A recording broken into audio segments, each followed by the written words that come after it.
사사기 21장.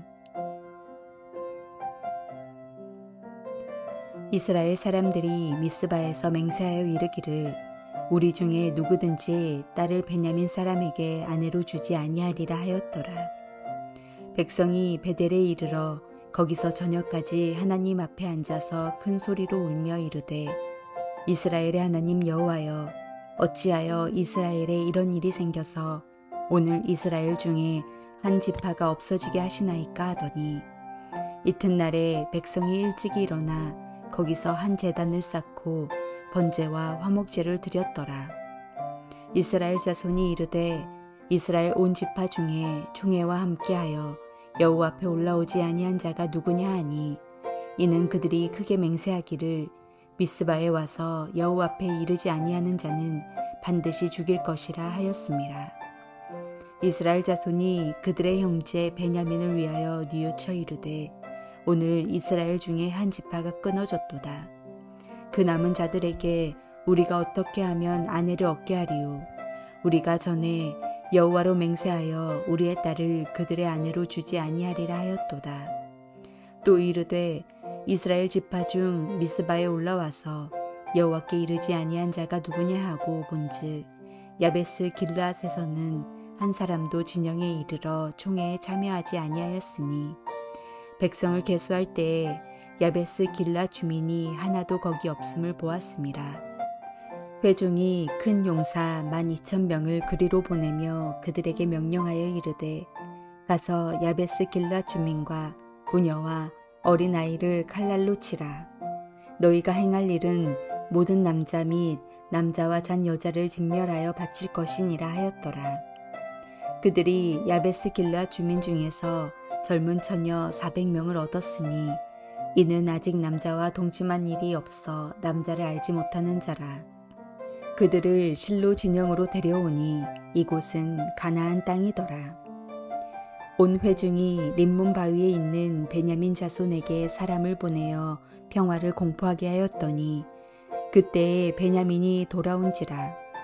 이에 이스라엘 사람이 야베스 길르앗 여자들 중에서 살려둔 여자들을 그들에게 주었으나 아직도 부족하므로 백성들이 베냐민을 위하여 뉘우쳤으니 이는 여호와께서 이스라엘 지파들 중에 한 지파가 빠지게 하셨음이었더라. 회중의 장로들이 이르되 베냐민의 여인이 다 멸절되었으니 이제 그 남은 자들에게 어떻게 하여야 아내를 얻게 할까 하고, 또 이르되 베냐민 중 도망하여 살아남은 자에게 마땅히 기업이 있어야 하리니 그리하면 이스라엘 중에 한 지파가 사라짐이 없음이라. 그러나 우리가 우리의 딸을 그들의 아내로 주지 못하리니 이는 이스라엘 자손이 맹세하여 이르기를 딸을 베냐민에게 아내로 주는 자는 저주를 받으리라 하였음이로다 하니라.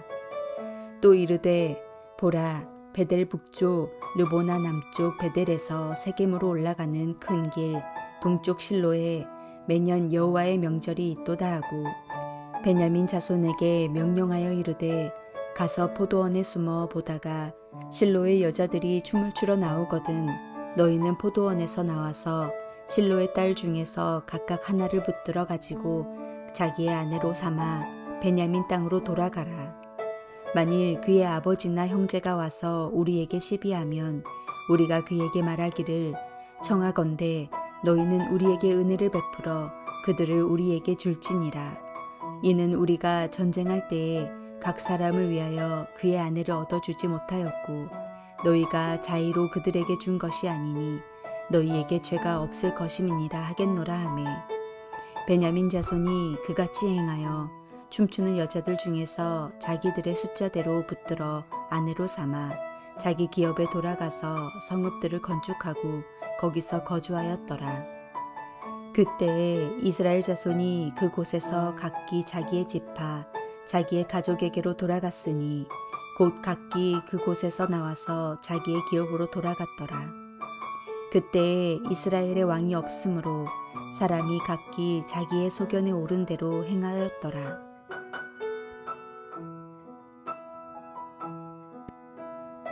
동족 간의 비극적인 전쟁으로 인해서 베냐민 지파가 사라질 위기에 처했습니다. 비록 600명의 남자들이 살아남았지만 분노에 사로잡힌 이스라엘은 베냐민 성읍의 모든 아이와 여자들까지 학살했기 때문입니다. 그런데 참으로 이율배반적으로 전쟁이 끝나고 이성을 되찾은 이스라엘 백성들은 이 일로 하나님 앞에 대성통곡하며 하나님 어찌하여 이스라엘에 이런 일이 생긴 겁니까? 라고 묻습니다. 오늘 본문을 히브리어 원문으로 보면 수동형으로 쓰여져 있는데 하나님 왜 이 지경이 되도록 내버려 두셨습니까? 라고 해석할 수 있습니다. 그러니까 그 책임을 하나님께로 전가하고 있는 것입니다. 하지만 정확히 사실을 이야기한다면 이런 일은 하나님께서 하신 일이 아닙니다. 이스라엘 스스로 벌인 일이지 않습니까? 사람들은 언제나 남의 탓을 하길 좋아합니다. 자기의 모습을 진실하게 보기 어려워합니다. 자기들이 하고 싶은 대로 마음 먹고 행하고 그렇게 살아도 망하지 않도록 하나님이 막아주시고 보호해 주셔야 한다고 오히려 항변하고 있는 것입니다. 그런데 문제는 이미 이스라엘 백성들이 전쟁하기 전에 미스바에 모였을 때 베냐민 지파에게는 누구라도 딸을 두지 않기로 맹세했다는 것입니다. 이스라엘 백성들 가운데서 아내를 얻지 못한다면 남은 600명의 베냐민 남자들은 어떻게 그 지파의 존속을 유지할 수 있겠습니까? 베냐민 지파의 멸종을 눈으로 보기에는 측은하고 그렇다고 맹세는 했으니 결혼시킬 수도 없고 이스라엘의 연합은 이 두 가지를 충족시키기 위해 꾀를 냅니다. 이스라엘은 하나님께 제단을 쌓고 번제와 화목제를 드립니다. 그러고 나서는 또 성급하게 하나님 앞에 엉뚱하고 급한 맹세를 합니다. 이스라엘이 미스바에 모일 때 총회에 참석하지 않은 사람을 죽이겠다고 맹세하였던 것입니다. 그렇게 피를 흘리면서까지 누구든지 이 전쟁을 위해 총회에 참석하지 않은 자들이 있다면 그들을 응징하겠다고 맹세하고 있는 것입니다. 그러면서 연합군에 참여하지 않았던 사람들을 찾아내는데 그들은 야베스 길르앗 사람들이었습니다. 그들은 베냐민 지파가 끊어지게 될 것을 슬퍼하면서 동시에 미스바에 모이지 않았던 지파를 찾아내서 그들에게 책임을 전가하고 죽이려 하고 있는 것입니다. 자신들의 딸들은 맹세하였으니 베냐민 지파에겐 못 주겠고 꼬투리를 잡아 야베스 길르앗 지역의 모든 사람을 죽이기로 결의하고 있는 것입니다. 이스라엘 연합군의 눈에는 전쟁에 참여하지 않은 야베스 길르앗에 앙심이 있었을지도 모릅니다. 어디 두고 보자라는 마음이 있었겠죠. 그러다가 이제 좋은 핑곗거리가 생긴 것입니다. 그래서 그들은 공동체의 적으로 그들을 차단하기로 결정합니다. 명분은 공동체를 지키는 규율이었지만 본심은 이 지파의 여인들을 베냐민 지파에게 시집 보내는 일이었습니다. 일석이조의 효과를 노린 묘수처럼 보일 수 있는 일이었습니다. 이런 모습에 소름이 끼칩니다.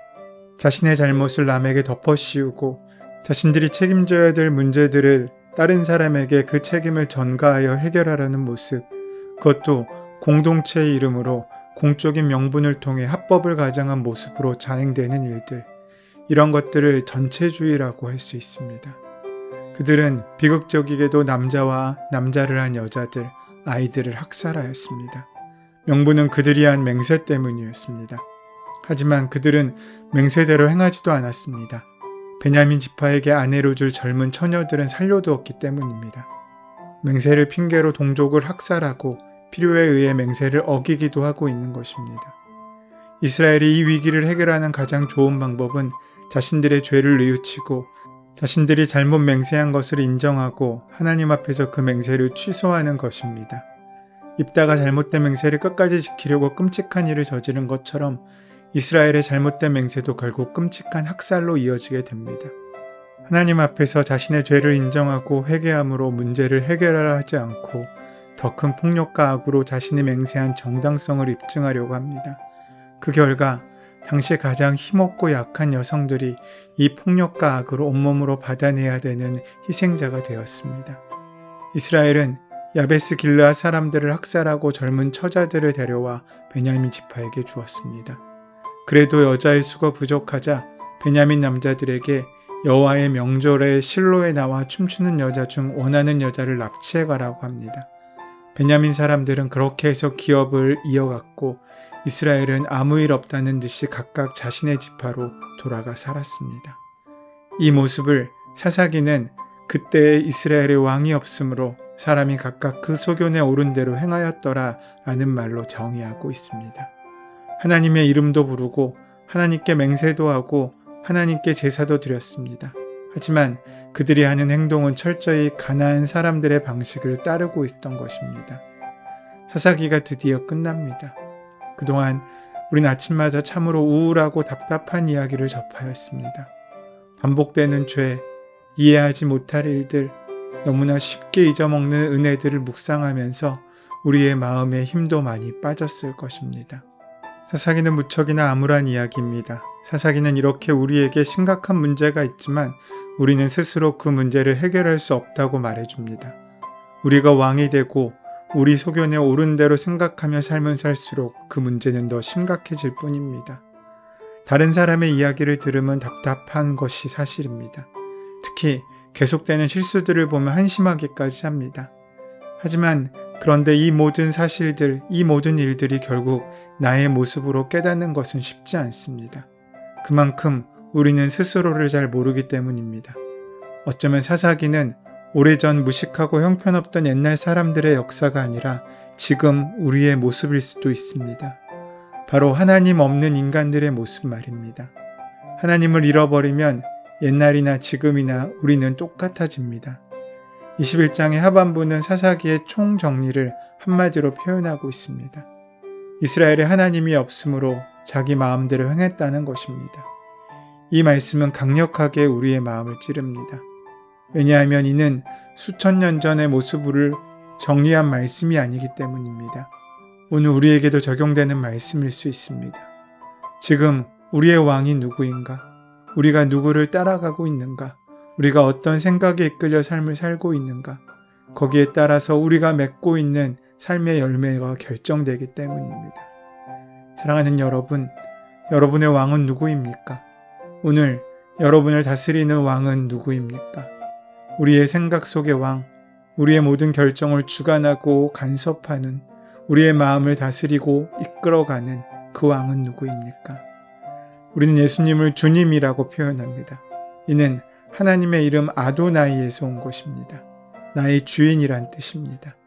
그리스도인은 하나님을 주님이라고 고백한 사람들입니다. 즉, 나의 삶의 주인, 내 생각의 주인, 나의 길의 주인이라고 고백한 것입니다.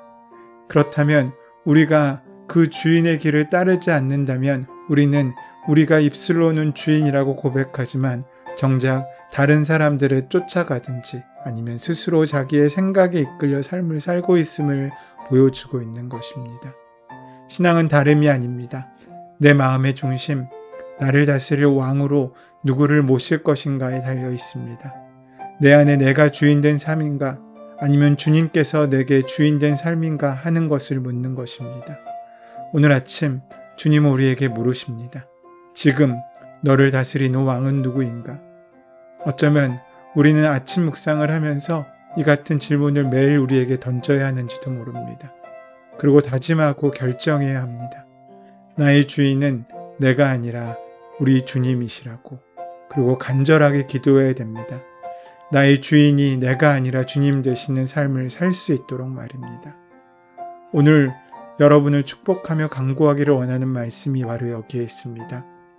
내가 주인된 삶의 유혹을 이기고 언제나 주님 앞에 엎드려 거룩한 종이 되기를 기도할 수 있는 바로 그것이 우리에게 가장 귀한 축복입니다. 나의 주인 되시는 주님, 나는 그분의 귀한 자녀가 되는 것, 이 귀한 축복이 우리 삶 가운데 늘 함께하게 될 때 우리는 참된 은혜를 만나고 누릴 수 있게 될 것입니다. 사사기는 기독교 밖 세상 사람들의 이야기가 아니라 바로 하나님을 믿는 또 하나님을 믿는다고 말하는 우리의 삶의 이야기입니다. 우리의 죄인됨과 패역함이 드러나고 하나님의 신실하심과 자비하심이 드러나는 바로 그 자리입니다. 그런 우리도 포기하지 않으시는 주의 음성을 들으시고 따르시며 순종하는 복된 삶을 사시는 하루 되시기를 소원하고 축원합니다. 은혜의 주님, 저희가 늘 말씀과 진리에 무관하여 무지하여 경솔하고 어리석은 맹세를 하고 어리석은 결정을 하지 않도록 내 삶의 주인 되시고 인도하여 주시어서 나의 삶을 함께 동행하여 주시옵소서. 주님만이 우리의 참된 주인임을 기억하며 고백하며 살 수 있도록 역사하여 주시옵소서. 우리 주 예수 그리스도의 이름으로 기도드립니다. 아멘. 이제 오늘 우리에게 허락하신 말씀이 나에게 주시는 말씀으로 귀하게 만나지기 위하여 함께 깊이 묵상하시며 기도하시는 시간 가지도록 하겠습니다. 함께 기도합니다.